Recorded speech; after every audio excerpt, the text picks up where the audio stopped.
Okay, so good afternoon students. This is Instructor Andres Sebastian F. Nara. Here I'll be discussing with you one of the course outcome bonuses that I want to give you for the semester. Now take note that this course outcome will not be part of the main course outcome as it was outlined in the syllabus, but rather this is just a bonus lesson I decided to give out in order to show and demonstrate to everyone the relevance of sociological concepts which we have discussed before in this current pandemic that we're having. So right now, the topic which I decided to condense this in is entitled A Primer on Sociological Epidemiology. So let's start first by analyzing the title. By the way, disclaimer, I am not in any way a medical professional. I am a student in the field of humanities, and I'm just here to show you how these two fields can intermingle in the form of an interdisciplinary marriage. Alright, so let's look at that last word for a moment, because that is where we will go as our departure point. Alright, so epidemiology, what comes into your head when you hear this term? So there's a lot, of course. We have medicine, we have health, we have public health, we have diseases, pandemic, COVID-19, very recently. So those are the lot of the terms we associate this with. But let's look at the etymology of the term. So the etymology of this one is epi, demos, and logos, all of which comes from ancient Greek. Epi translates to among, demos translates to people, and then logos translates to study. So if we just put it and analyze the etymological term, we can actually, loosely define it as the study of that which exists among people. But what is that thing that exists among people? Because if we look at the word, this is not something which exists with people or outside people or inside people, but among us. So quite possibly both inside and out. So with that as our origin point, let's look at a good working definition. Perhaps with this, we can simply say that epidemiology is the study of public health, or to make a formula out of it, we can just say that demographics plus medicine, and then we get epidemiology, because this is the field that studies diseases or the spread of diseases towards a defined population. Alright, so for this topic, we'll be dividing it into three main concepts, because again, we're not discussing the diseases themselves, although we're just going to fly through them. We're going to focus more on the human interaction and the social concepts that are tackled in this field. So the first one, we have transmission. Under transmission, we have three core concepts which we need to analyze: incubation, infection, and the contact rate. The second key concept is the or-nots. Under or-nots, we'll be looking at two subtopics. We have incidence and prevalence. And lastly, we have mortality. And under mortality, we'll be discussing about the case fatality rate or the death rate and healthcare. And again, we'll be discussing why this is not just a matter of numbers going down in a larger number. This is not a mere subtraction of living people in a certain population, but that there is a domino effect that happens when you bring all these three concepts together. Alright, so let's start beginning with transmission.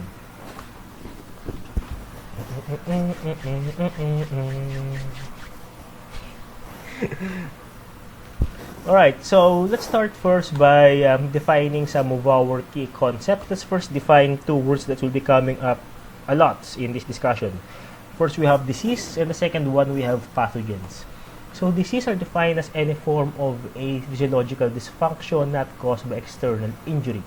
So basically, when there's something wrong with your body, but this wrong thing is not caused by, let's say, blunt force trauma, pag nahampas ka ng something na mabigat or napasa ka, or by laceration, is by nasugatan ka, but something else, then we can easily classify this as a disease. And Pathogens, our second concept, these are the things which causes a disease. Now take note, I used the word thing. I did not use the word the living being or the animal or the bacteria that caused it, because it can be living or non-living, and sometimes something that exists between the two. So start with the two types of pathogens, because this one is important just to clear up some misconceptions that we might have had. Under pathogens, we have two things. We have parasitology and we have pathology. So parasitology, this one is the study of parasites, disease-causing insects and animals, usually a large one. And by large, I mean something which you can see by your naked eyes, which exists in the form of larvae or worms. Worms can be hookworms or tapeworms, or it can be other insects like mites or lice. Kung nagtanggal ka na ng kuto, for example, sa isang aso, you know that those are parasites which can exist inside and outside the host organisms. For some of which can't, but some of which can. But pathology, this one is the more interesting of the two, refers to those microscopic organisms which causes a disease. So that can be in the form of a virus, which can be living or dead, or sometimes both. Virus are very, very tricky biologically. Bacteria, fungus, or fungi. Others include protozoans, prions pa, I think. So all of those things which you need a microscope to see, those microscopic organisms can actually cause a dysfunction in the body. So this is the confusion between these two subtypes of pathogens. Pathogens is anything which causes a disease, but pathology oftentimes refers only to those which causes a disease which are microscopic. But if they're not microscopic, they're still under and classified as pathogens, but they're under the field of parasitology. Later we'll be discussing different types and different cases of these two. Alright, so continuing on, since we have our first main concept is transmission, and we have different kinds of diseases and different types of pathogens, then that means that there's also different ways in which these things can transfer. So transmission is defined at first. Transmission is defined as the passing of pathogens from one individual or group to another. Now take note of the definition here. What is being passed on is not the disease, but what is passed on is that which causes the disease. Hindi ka nakakapagpasa ng ubo, for example, because ubo is a symptom or ubo is the disease, pero ang mapapasa mo ay yung something that causes that disease, whether that is a flu or bacteria or etc. So you're passing the pathogens, not the disease themselves. And these pathogens, this can be passed in generally three ways. Of course, meron pang fourth one, pero yung oral fecal, pero let's focus on these three muna. So the first one, we have airborne. These are the kinds of diseases that can be passed from the air. As long as it exists in the air, then it's airborne. Again, if you breathe it within the vicinity, then that's an example of an airborne disease. Second one, we have direct. Direct is the kind of diseases which can be transmitted simply through touch or any form of direct physical contact. When one individual, one human, or one animal or organism touches another, then there is an example of a direct transmission. Indirect transmission, however, this one happens when you don't necessarily touch the individual, but you touch something which another individual will later touch. And this can be the form of a sample doorknob. You have the disease, you touch the doorknob, someone else touched the doorknob, and of course there is an example of an indirect contact. So these are the three general ways by which diseases can be passed. So meron pang pang-apat, yung fecal oral, but let's just focus first on the basics muna. Alright, so as an example, let's have an example of a disease that we have. Alright, examples of different diseases. Right, number one, we have influenza. Influenza, there are three types, A, B, and C, although there's a fourth type. The fourth type only affects animals. But influenza, this one is a pulmonary disease. Symptoms oftentimes results into fever and coughing, and the transmission of influenza usually comes in the form of droplets and surfaces. That is through direct and indirect contact. If you have a cough, for example, influenza, and you coughed on someone, then again, you get infected by that disease because you receive the pathogen, because the pathogen gets transmitted through the air or through actual direct contact. Alright, the second one is the norovirus. This one came from Ohio.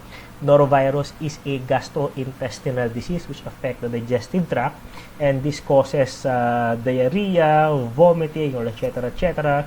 And this virus is very, very dangerous to children, and this one is transmitted to contaminated food. If the food is contaminated, or let's say not properly prepared, then there's a chance that you can get norovirus if it's within the infected outbreak area.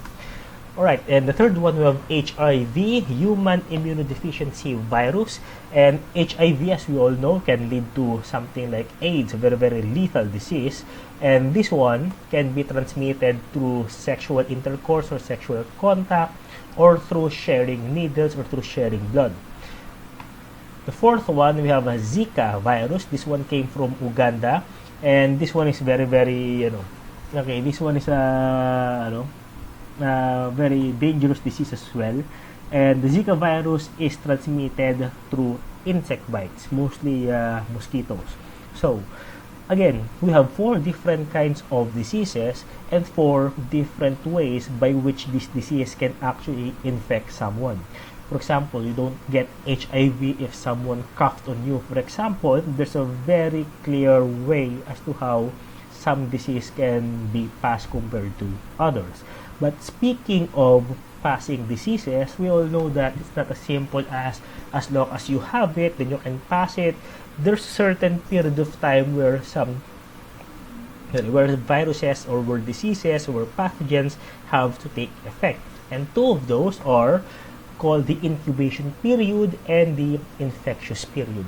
The incubation period, this one refers to the time it takes for the infected person to show symptoms. This is the definition. So it's not as though the moment someone coughs on you, automatically you have the disease that second. No, it will take some time for the pathogen to work its way into your body before you show signs of having that disease. That signs can be anything from rash, from cough, from fevers, from vomiting, diarrhea, etc. So it takes time, and that time is known as the incubation period. Second one, we have the infectious period. That means this is referring to the time that you are capable of infecting someone else. So this is the time in which you can now pass on the pathogen. So this infection period is different per disease. I mean, it's not all the same. So for some diseases, you can infect someone as early as your first week. For other diseases, it takes several more days, or etc. And these two doesn't necessarily intersect or have intervening timelines. For some disease, you can be infectious before you even show symptoms, and for some disease, you show the symptoms first before you can become infectious. All right, so let's look at a sample that we can use in order to analyze this concept that we have when it comes to transmission. Let's, for example, take a look at cholera. So cholera is a very, very dangerous disease. This one is common in Southeast Asia and Africa. Symptoms include cramps, vomiting, and diarrhea. And let's look at the mode of transmission. Sorry, my charger is right. Mode of transmission, the incubation period, and then the infectious period.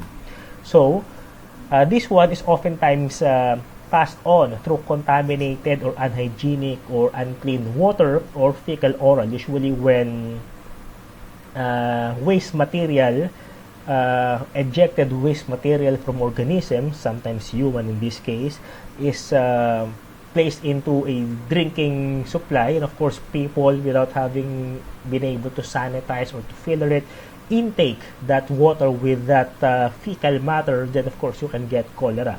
And once you get cholera, you get the symptoms, but it takes 3.6 days before the symptoms show on average.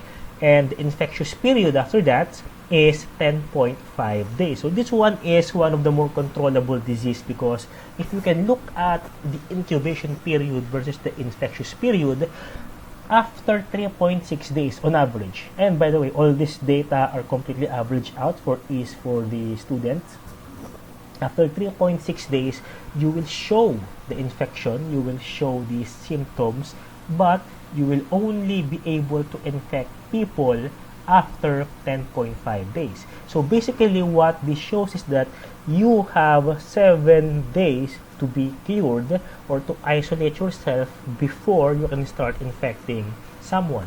But let's look at another example. This one is the Nipah virus, and sorry, my screen. Alright, the Nipah virus came from Malaysia, and this one is a very dangerous and frightening disease because this one affects people's neurological function. This can lead to coma, for example, or confusion and delusion. So mode of transmission for this disease. Alright, this one is zoonotic, meaning this comes mostly from animals or through bad handling of products which are close to animal habitats. And this one mostly comes from fruit bats. And by the way, don't be surprised that this one is coincidentally similar to coronavirus. Believe it or not, bats are very common transmitters of virus. Anyway, so the incubation period is 4 to 14 days. So this one has a very large, varying diversity of its incubation period. For some people, you can show symptoms as early as 4 days. For other people, this goes as far as 14 days. And the reason why I didn't average this out, because I want to show the student the extent or the range by which diseases vary over different individuals and different population. And the infectious period, the time it takes for you to become infectious, is 12.5 days. But again, different modes of transmission. This one, the Nipah virus, isn't really as infectious because oftentimes the infectious people are only those people who were previously diagnosed of having pulmonary disease. So it's a very limited number of people who can infect other people with the Nipah virus. So we have also those different kinds of restrictions. But assuming that that person had a low incubation period before he became infectious, so there's a lot of time for him to isolate or to quarantine himself compared to the person who might have a 14-day incubation period, being infectious at 12.5 before being quarantined. Alright, so again, this is just example of different diseases and different mode of transmission in a given population and in a given demographic. Alright, so now let's look at the contact rate.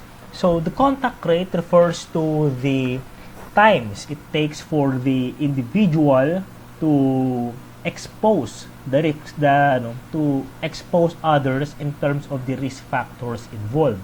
Risk factors, these are the things that can increase your chance of getting infected. The contact rate is how often you're exposed to these risk factors. Alright, because transmission needs 3 things. First off, we have an infectious host, an individual that's already infected. Here, another one, we need a susceptible host, someone who can be infected by the disease, someone who is quote-unquote qualified to be infected. And thirdly, a contact in between. How do those two can be in contact with one another for them to be infected? And as far as contact rate is concerned, epidemiologists actually have an exact formula to measure and quantify the contact rates of diseases, specifically in the forms of outbreaks. And that formula is as follows. We have beta, or the contact rate, is equal to gamma times rho. And where beta is equal to the effective contact rate, the gamma is equal to the total contact rate, and rho is equal to the transmission risk. Transmission risk can't be more than 1 because this is percentage. At most, this one is 100%. Total contact rate is how oftentimes people or individuals expose themselves to one another, thus increasing the chance of transmission. But if you multiply the number of times that people are in contact with one another with the chances of getting infected, then you get the effective contact rate, here symbolized by beta. So that is how diseases can be transmitted from individual to individual. Right. So here, sociologists actually have several different good models to measure these contact rates among people, as long as we have our definite criteria. Take for example, this figure is a direct relationship structure in Jefferson High, which map out sexual relationship of different people in that school. So here, for example, we can see that we have 63 there in the lower right. We have 63 pairs of individuals having mutual sex with one another, and then we have approximately one triad where one male is having sex with two females, and we have 9 triads where one female is having sexual intercourse with 2 males constantly. So this is an example, but here we can see the structure that the Jefferson High University has in terms of sexual relationship with one another. That sexual relationship is the contact rate. So supposing that an outbreak would be released here that is passed through that contact rate, you can see how infection can actually pass through one and the other. Another one, for example, this one was used previously in trying to trace back the origin of HIV, which was found to have originated in a bar. And here, the sociologists here actually measured the rates and the individuals, the partners of individuals who were infected by HIV, and how did this all start, and how did this all originate, and where did this all originate. So again, sociologists are very, very good in mapping out these things as long as they provide the contact rate and of course the people or the individuals involved. So, moving on. Alright, now here we go now to culture. Different culture have different norms, and these different norms can be used as the contact rate for different diseases. As risk factors are affected by different types of diseases, then of course contact rate increases with the number of people engaged in that. So here, for example, in the right picture, we have an example of the Filipino tradition known as the budol fight, where people eat, where people practice communal eating. And this one is a very festive event in the Philippines, which happens quite a few times, in a year, in one of the more festive celebrations. On the left side, we have a normal traditional family unit in Africa. This one is in Kenya, I believe, that practices communal eating, and this one is a daily habit from them. And when there was an outbreak of Ebola, which happened in Africa during that time, one of the blamed risk factors which increased the contact rate of the disease was this act of communal eating in Kenya.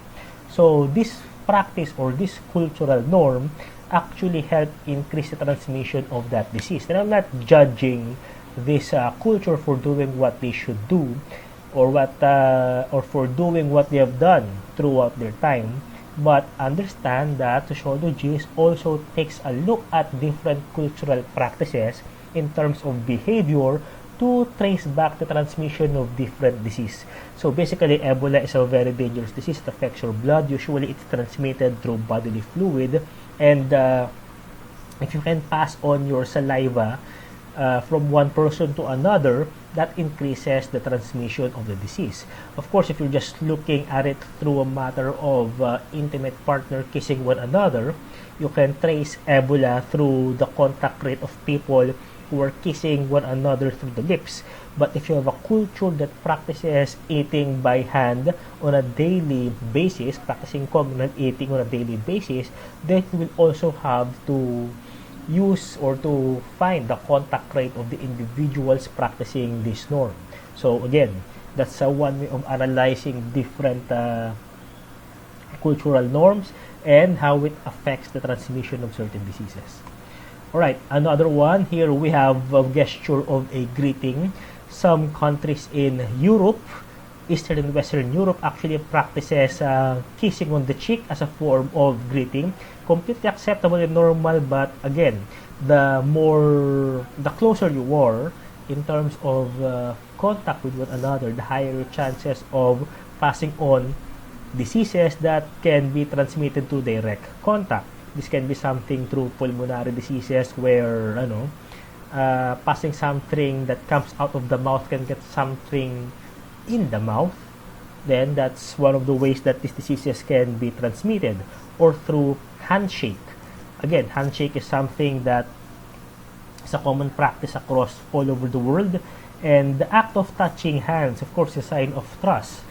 The tradition usually was, or the origin, I believe, was supposedly that two people who were shaking hands is there to demonstrate that they're not holding any blades in their wrist as a sign of trust.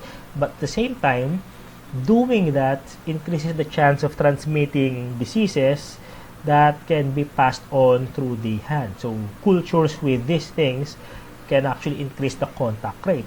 Now take another example. Let's say we have Japan. Japan is very, very conscientious when it comes to hygiene. The traditional normal greeting in Japan is to bow your head in front of someone. There is no direct physical contact. And again, that is one of the cultural norms that helps somehow prevent them from spreading any disease that thrives through direct physical contact. Alright, so again, different cultures gives us different norms and gives us different contact rates of different diseases. So another one, here we have sexual contact. When it comes to culture pertaining to law, this one is through the legalization of prostitution. And usually what sociologists have found is that in countries where prostitution is legal, there is a lower percentage of HIV or STDs compared to countries where prostitution is illegal. And perhaps the reason to that is because sex workers who work in brothels have to undergo a lot of tests for their place, quite possibly financed by their place in order to work, whereas there is no governing body like that in countries where sex work is illegal. So again, perhaps this is one thing that we have to take into consideration when we're studying about the legalization of prostitution. For example, that diseases actually goes down when you legalize certain aspects of human nature. Alright, or let's say the act of defecation. Take for example on the right side, and as much as I hate to sound like a racist here, but it is actually statistically true that as far as common practice is concerned, although it's frowned upon by their government, defecating in the street is more common in India than any place in the world. So that's actually one way to increase diseases in the form of fecal oral transfer, diseases that can be transmitted through defecated fecal material entering the atmosphere or within close water or supply, specifically in country where people are jam-packed with one another and things can happen. A ball pen can suddenly roll around the dirt, which someone might think is just plain dirt, but it turns out it's human fecal matter. So it's one thing that makes it dangerous. Or take for example, in another example from Japan, this one is an example of a squatting toilet. What makes squatting toilet more hygienic compared to sitting toilet is there is no direct contact between the person's derriere or thighs with the material. So public places with squatting toilet are actually much more hygienic compared to public places which uses sitting toilet. So again, different cultural norms, different measures of contact. So if we're going now to somehow have our own example of contact rate, well, I made this example as a form of visualizing. Excuse me.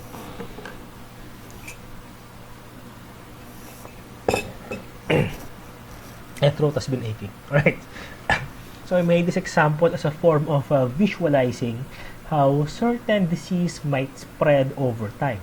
And this one is a tool that we use in sociology known as a social network, where we map out nodes and links into a form of a group web to see if we can somehow trace out individuals and clusters of individuals to see if we can trace the origin of a certain disease, or perhaps to see if we can somehow predict how a certain disease will go.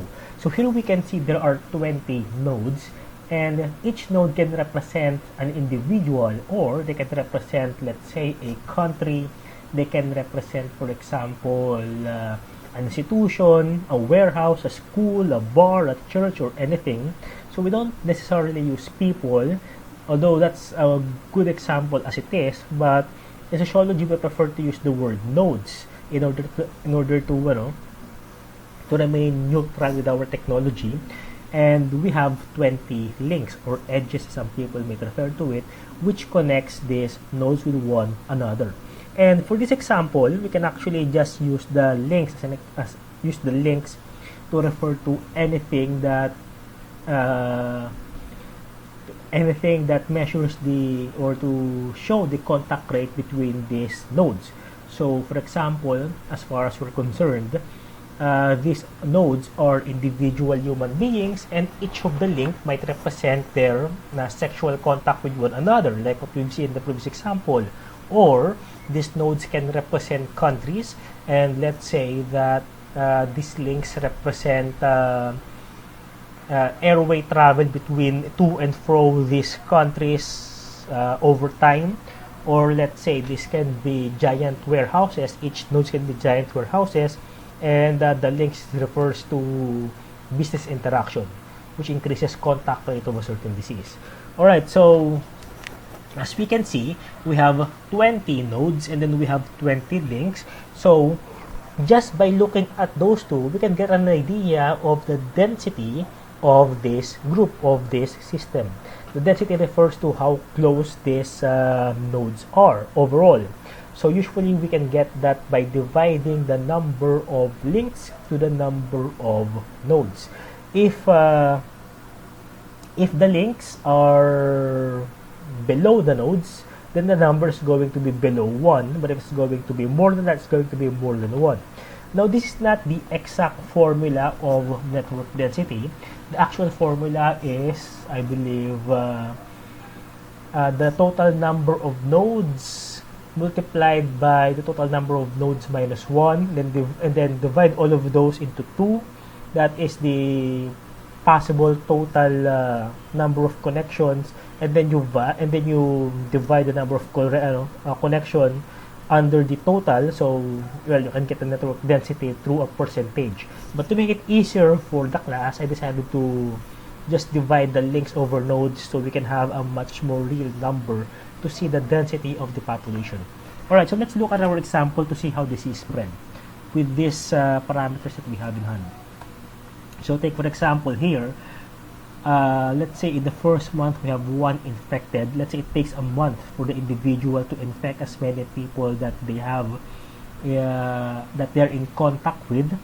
So we have one, the index patient or patient 0. Patient 0 is never really used in the CDC. Usually they use index patient. So we have the first patient who is at the very center of the group, and that patient was able to infect the adjacent individuals to him. So right now on the second month we have 5 total infected. Then of course on the third month we have this number of individuals infected, and on the fourth month we have this number of individuals infected.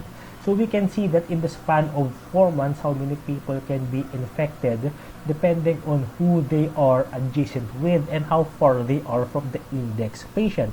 If we're going to reverse, for example, this image to try and guess where did it come from, then any individual will be able to trace it back to the index and origin patient, provided that we have the adequate information for this one. So let's say we're looking at this for the first time. Where did it originate? Well, let's backtrack. 1, 2, and 3. So again, that's one way that sociologists can actually trace the origin of a certain disease using this social network. Alright, so, but again, it's not as simple as this one. Let's complicate it some more. Let's say that in this group there are people who are naturally immune to the disease for any reason that we can imagine. These people can be, well, they simply have some innate immunity, or perhaps they do some practice which makes them immune, like veganism, for example, or something else. So we have one person who's infected, in the same index patient. He infects the adjacent people who he can infect, and we can see the people that he was able to infect during this time. Another one within the third month and the fourth month, the same fourth month, and we can see that there are less people who are infected than they were in the previous scenario, because of the people who were naturally immune are able to protect or shield the others adjacent to them from the disease. And this is what we refer to as herd immunity. Herd immunity allows individuals to protect others who are adjacent to them, and only them, from the onset of a certain disease. Alright, but again, usually the world is not that clear-cut, because if, let's say, we have the same number of immune individuals, but we increase the density by increasing the connections of the individuals, perhaps by not practicing social distancing, then let's try to see and trace the spread of the virus. So first month, same first person was infected. Second month, third month, and fourth month. So with this kind of disease, it doesn't really matter if these people are immune to the disease. They won't be able to protect the individuals adjacent to them if the disease have other channels, or if the disease finds other ways to pass on these pathogens through different channels, through different contact rates. But again, let's try to be much more optimistic for this one. Let's say we lessen the number of connections. No immune, but let's say we lessen the number of people's links. So let's lessen the links, -7, and of course we can see the network density drop, and let's see how the disease then gets transmitted. So we have the index patients, second month, third month, and fourth month. So in the span of 4 months, the index patient was only able to infect the individuals who were still connected to them. So here we can see how the disease actually spread in relation to a lot of things: immunity and the number of links within the certain system.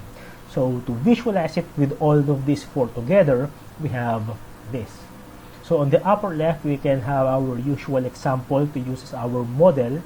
On the upper right, we can see what happens if there are people who are immune, thereby shielding others, while of course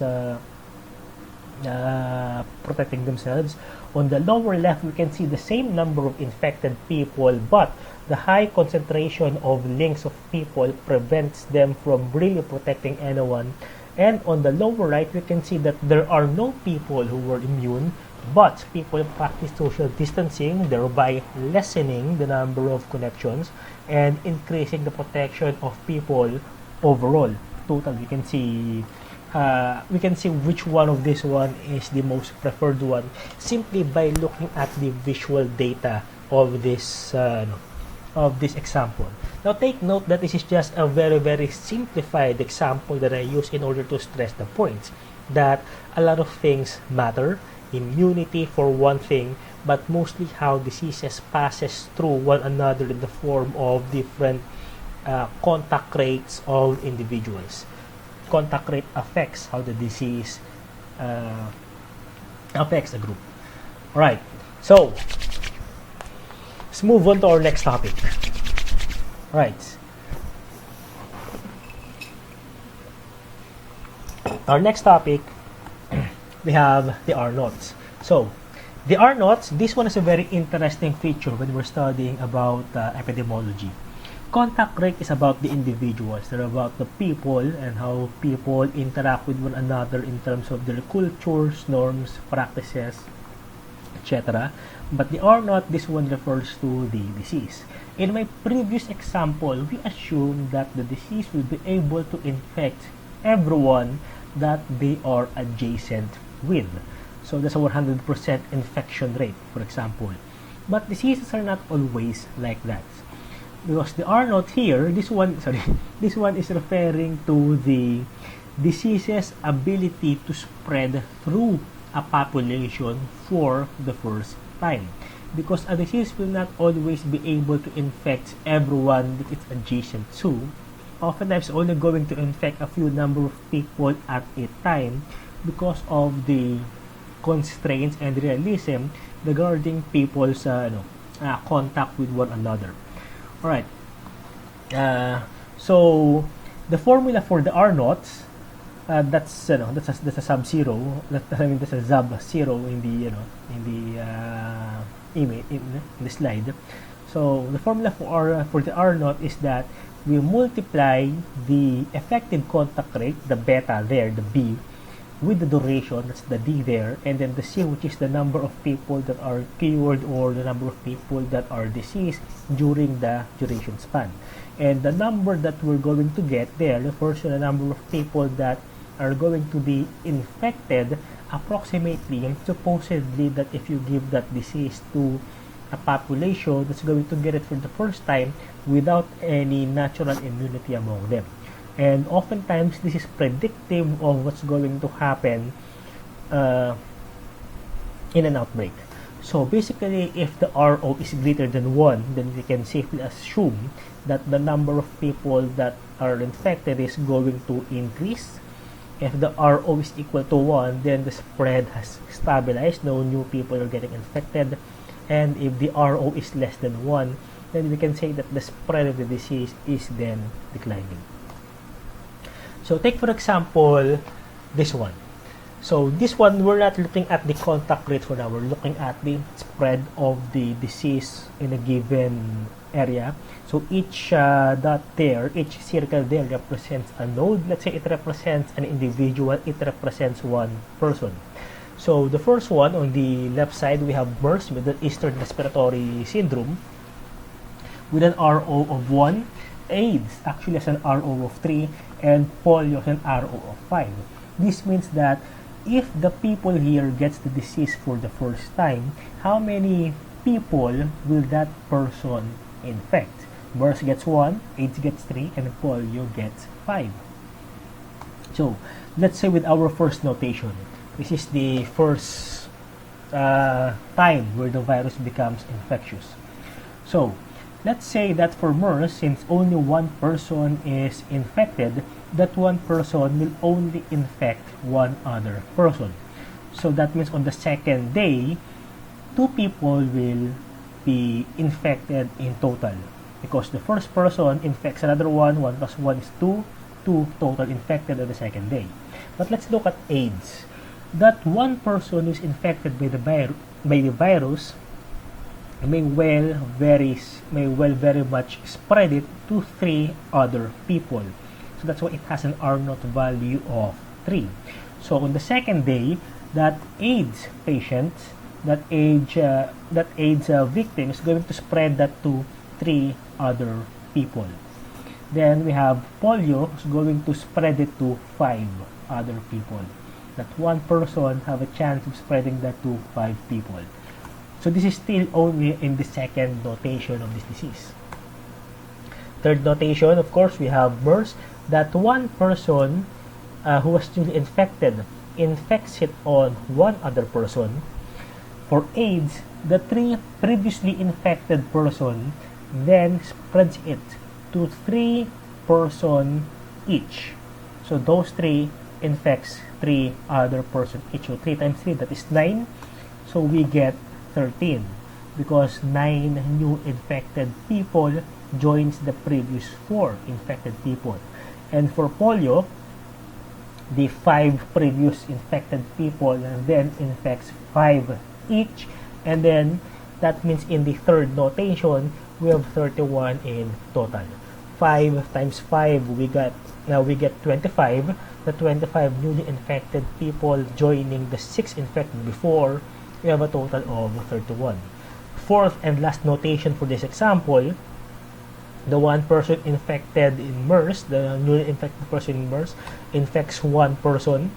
In AIDS, those 9 people infects 3 each, that's 27. So we get 40 people. And what can we expect from polio with an R naught value of 5 in its fourth notation? It's going to infect this many people. So this one has an R naught of 5, and within the fourth notation, it has infected already 156 people. If you want to predict what's going to happen with the fifth notation for polio, well, just take the new 125 people, multiply it by 5, then that's the number of people that you're going to be looking at in the next few coming notations and more. Alright, so that's N4. So let's move on to counting the number of infections. And this one is important as well because the number of infected people changes over time and changes the moment that we look at a different time scale. So usually, we look at it in these two ways: incidence and prevalence. Incidence, this one refers to the number of new cases of infection. Basically, this is referring to how many people are getting infected, how many new people are getting those infections. And usually, the formula for this one is I for incidence. We look at the new cases, the number of people who were getting sick, and divide it over the number of people who can get sick. So, let's say that we have a disease that only affects pregnant women, and these are the only populations at risk. So, how many people of these pregnant women are getting that disease? Then we get our rate of incidence. You don't count men, for example, for a disease of that kind. For prevalence, we're referring to the number of people who were infected at a given time. We're not looking at people who are getting infected. We're looking at the total number of infected people. So for the formula here, we have the total existing case over the total population. Total population overall. So if you have a population of 1 million, how many in that 1 million people got that disease? So this is one way that we can count infections, and with these two, we can get an accurate measurement of how the disease actually is going to remain within a certain demographic or within a certain population. So this is an animation I made. So This one is a visualization of incidence and prevalence in a given scenario, in a given population group. So, just to label what this visualization means, we can actually say that the incidence refers to the number of new people getting infected. Again, ito yung mga taong nagkakasakit. They're getting into those hospitals. The entire jar, this one is symbolizing the healthcare system of a certain country or a certain city or a certain province. These are their capacity. And the prevalence is the number of people currently infected and being taken care of within those healthcare systems.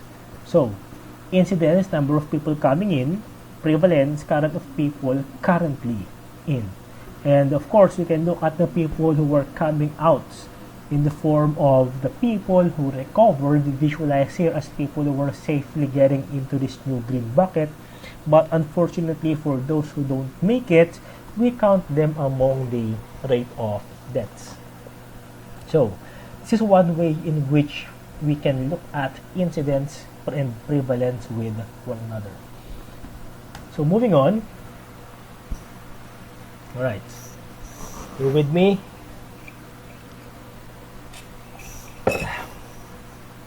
Now, let's look at counting deaths. So, this will be our last topic. So, counting deaths is not just a matter of counting how many people died from this disease. To be honest, it's not that simple, because there's a lot of things that we need to look at and to quantify, both from a sociological and a medical perspective. But let's look at the easiest one, and this is counting death in relation to different countries and to different demographics. Take for example, here we have the data for the dengue fever in 2011, and we have two countries for our example. We have Vietnam, and then we have Malaysia. And here we can see the number of people who died as a result of the dengue fever. Dengue fever is a zoonotic disease which is passed on by mosquitoes who, spread it, and of course we have symptoms of fever and vomiting, and etc. I got dengue before as a child, but thank God I recovered from it. Anyway, so the number of deaths from dengue fever during 2011 is 61 for Vietnam and then 36 in Malaysia. So if we're just going to look at these numbers, we can say 61 died in Vietnam, 36 only in Malaysia. Then therefore we can conclude that the dengue fever is much more dangerous in Vietnam than it is in Malaysia, because more people died. Is that correct? Is it that simple? Well, no, because we also have to take a look at the number of people, or the number of total population within these countries. So during 2011, the population of Vietnam was around 88.7, whereas Malaysia was 17.53. So you can see that it's almost quadruple the population of this country. Vietnam is four times bigger than Malaysia in terms of population. So perhaps the reason why Vietnam actually had more deaths in terms of its dengue fever disease was not because of a lack of infrastructure or because they had more mosquitoes, but perhaps it was simply because, well, the population size is bigger there. Mas marami yung population doon, kaya mas maraming tao namamatay sa dengue sa Vietnam. So now if we quantify these two, just to make it much more comparable, we can actually calculate for what is referred to the deaths per million. Basically, you divide the total number of deaths over the total number of population, then multiply that by a million, and you can get this figure. So basically, in a million people in Vietnam, 0.687 dies of the dengue fever, and per million in Malaysia, 2 people die of dengue fever. So we can see that if we're going to look at the deaths, Vietnam has more deaths than Malaysia. But if we're going to look at deaths per million in relation to their population, we can see that the dengue fever is more dangerous in Malaysia compared to Vietnam. Alright, but of course, we can actually compare that to more countries like, well, the Philippines. So if you're just going to look at it, we have 654 deaths of the dengue fever, and in a 95 million population in 2011, that is equal to 6.8 deaths per million. That's 3 times more than Malaysia. 3 times more per million than Malaysia for the dengue fever. So don't just count the number of people who dies. It's actually important to count the number of people who dies in relation to the population to see how grave the case actually is. Right. So, moving on.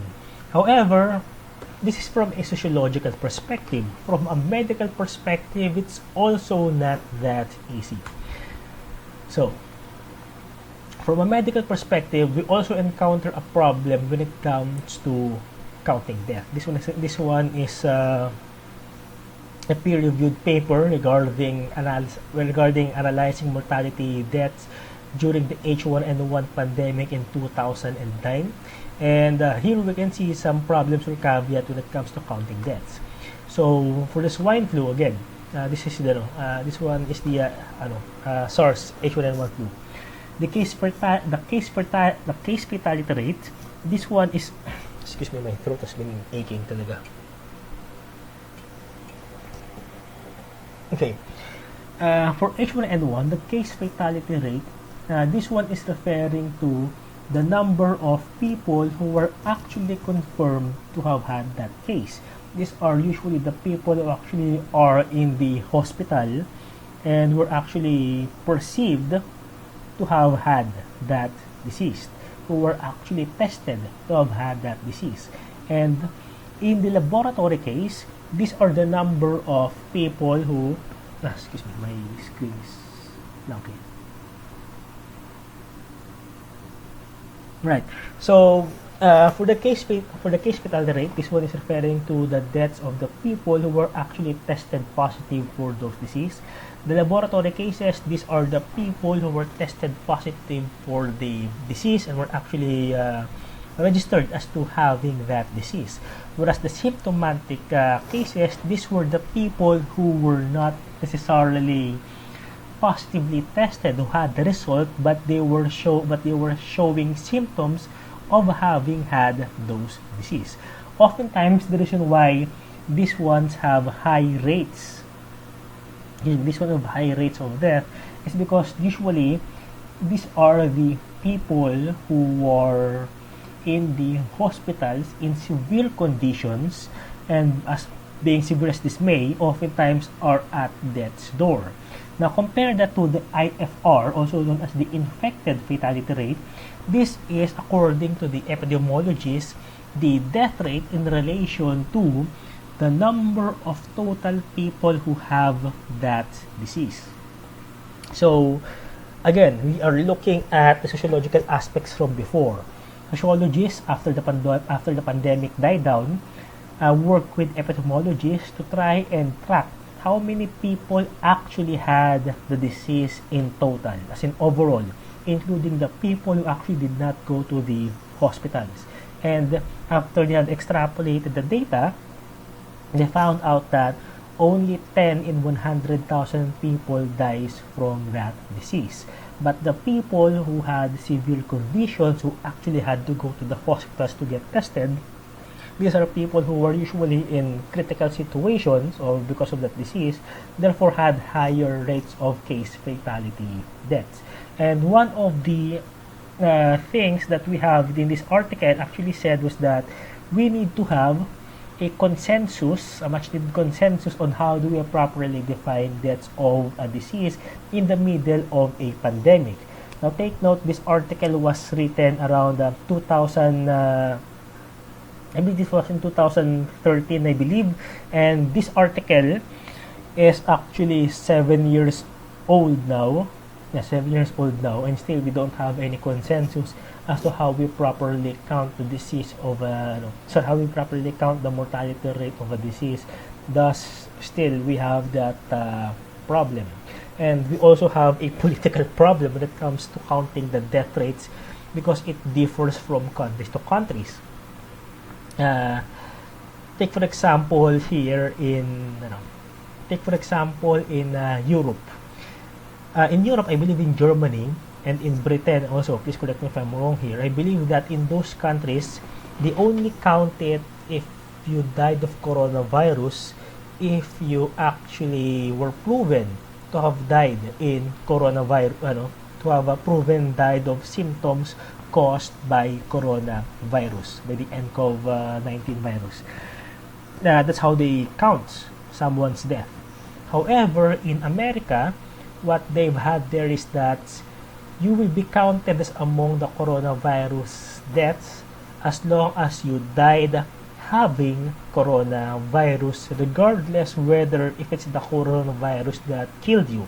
And the rationale for the second type of counting death is because we still do not have a clear understanding of the comorbidity of coronavirus with other disease. So, to play it on the safer side, America chooses to say that it's easier to see that if you have coronavirus, then of course, you died of coronavirus. Doesn't matter if you slipped on a banana peel and hit your head.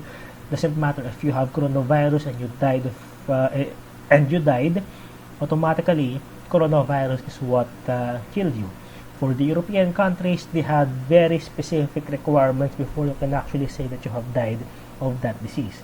So this is also one of the reasons why the data regarding the deaths is still very inconclusive as of yet.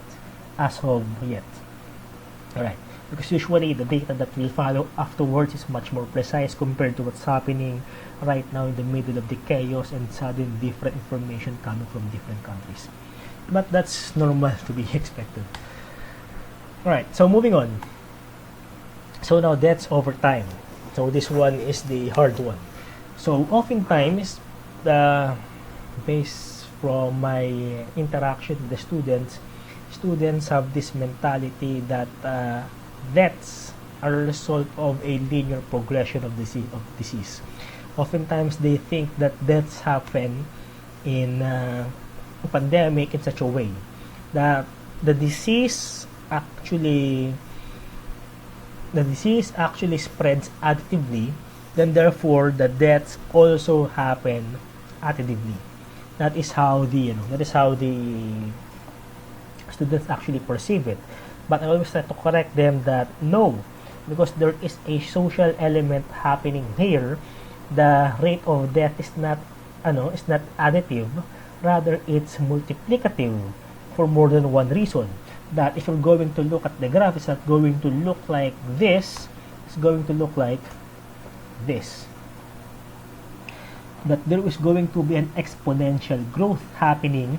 There's going to be an exponential spurt of movement, because the moment the virus spreads, it's going to multiply depending on its R naught. If you remember our previous discussion, supposing that there's no contact rate happening, and that there's no measure preventing contact rates from happening, and at the same time that the deaths are not only counted from the deaths of these people infected of the disease.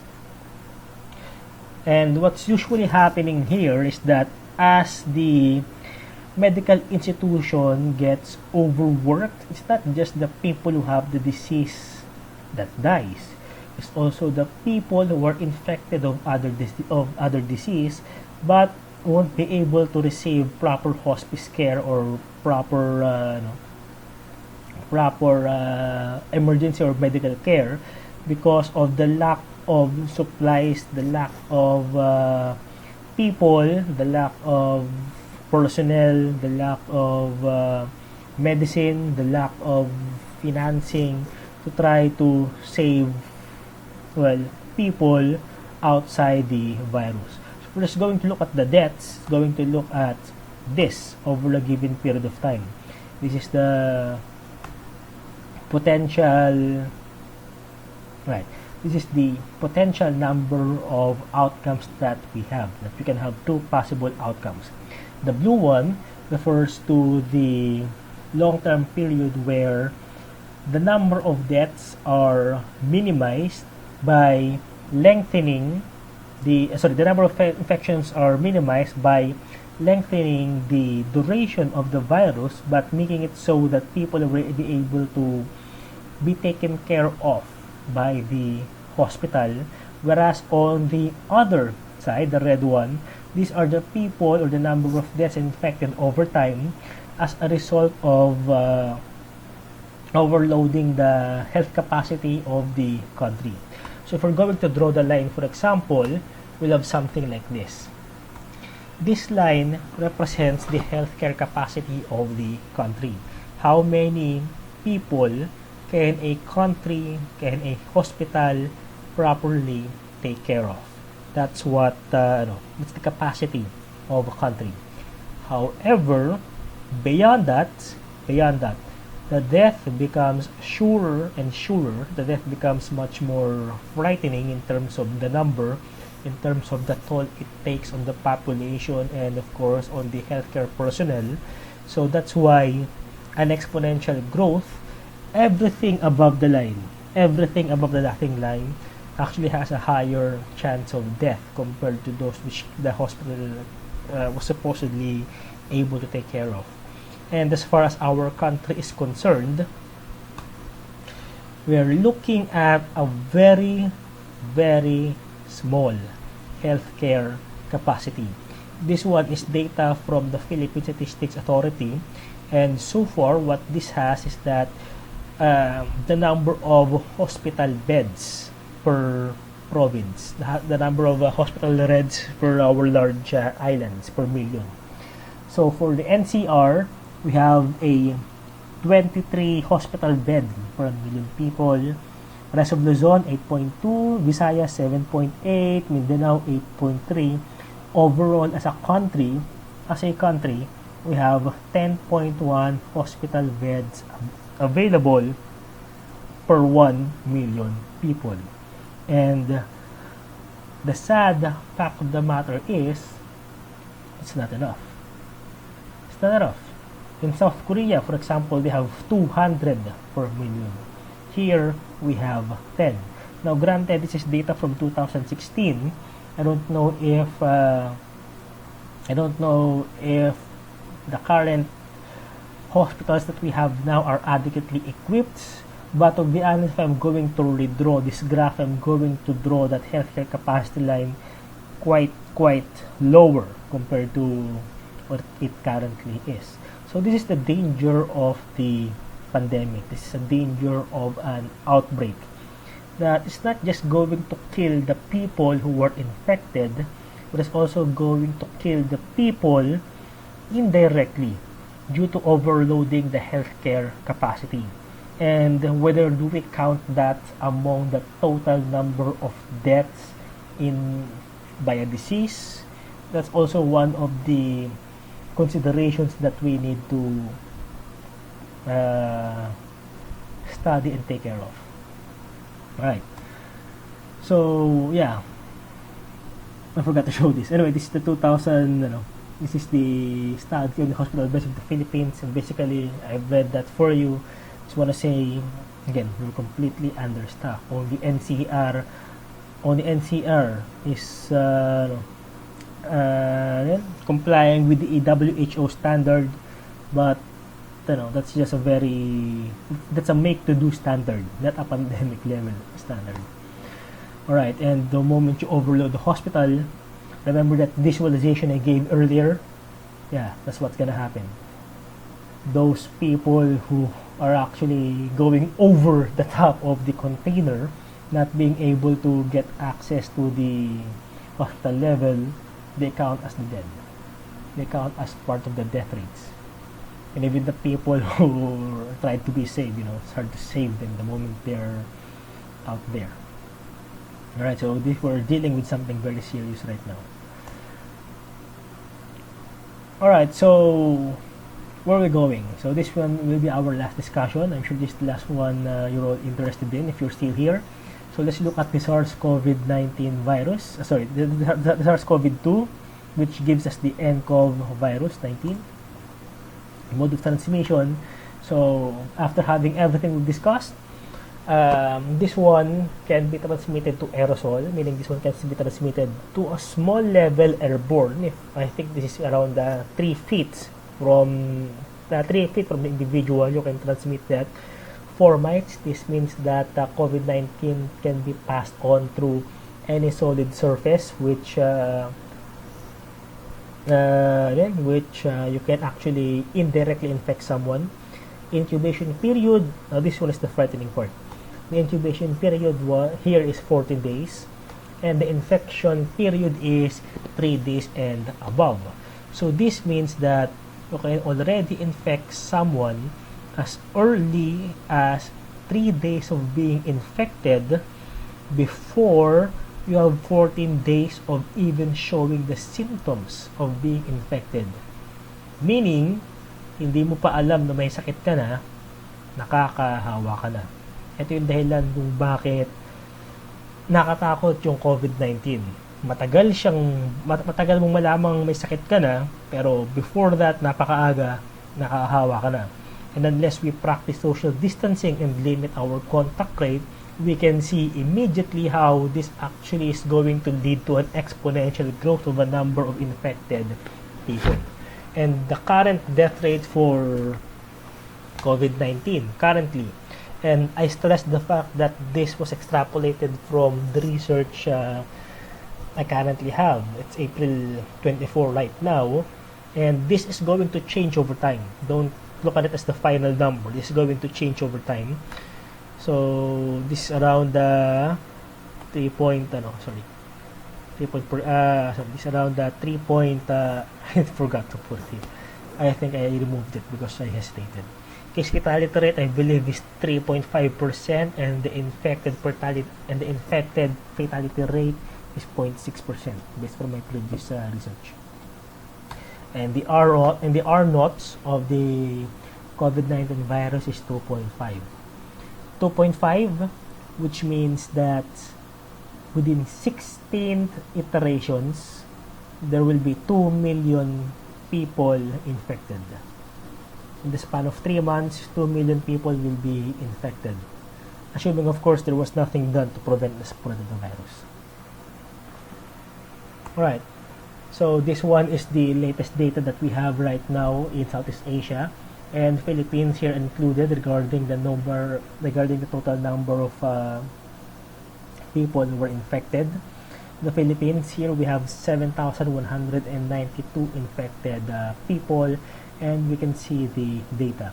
One good thing, at least I'm seeing, and again, this is not just for us but for the other countries, is that we have more people recovering than people who are dying. So, moving on, that is our last topic, is what can we do now to prevent this? What can we do now to minimize the damage of what's to come? So, instead of giving you an actual recommendation of what to do, I first want to show you this clip, right, or this video as to how smallpox was eradicated. So this one is taken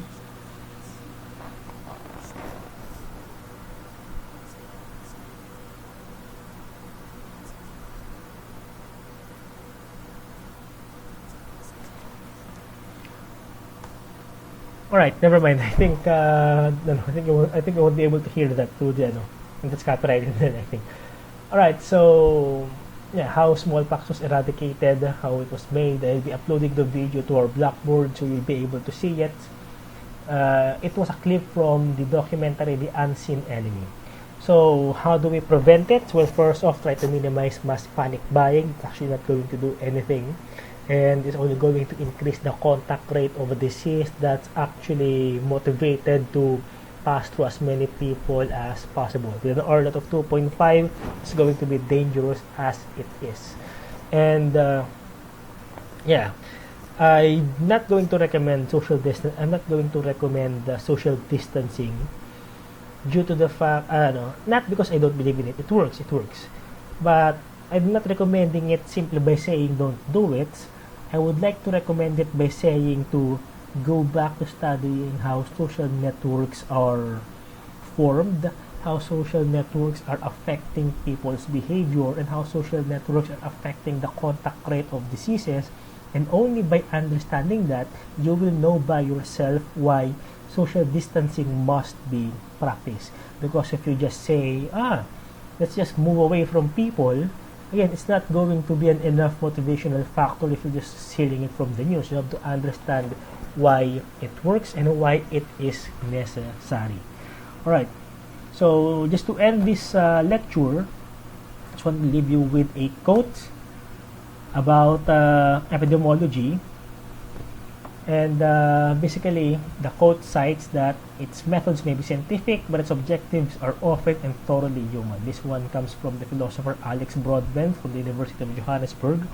And this quotation really reflects that despite the fact that epidemiology studies diseases, its ultimate goal is still about human health and human survival. And we can't do that without having a clear understanding of human interaction and a clear understanding as to how human interact with one another in terms of our norms, in terms of our behavior, in terms of our whole culture. So perhaps what we can take from this after the entire COVID-19 pandemic is over is it's time now to restructure norms as we know it. What should change from here on out? Should we develop a culture that completely shuns people who don't wash their hands? Should handshakes be removed altogether and be replaced by the Japanese bow, or etc. and etc. So, with that said, I hope you learned something. This was a very rushed lecture. I could have had explained a bit more. My throat has been aching na kanina pa. Pero hopefully you've learned something. So if you like it, watch the video and rewatch it, the video pala again, and show it to someone who might be interested in this topic. So with that said, class dismissed. I will see you again on next meeting.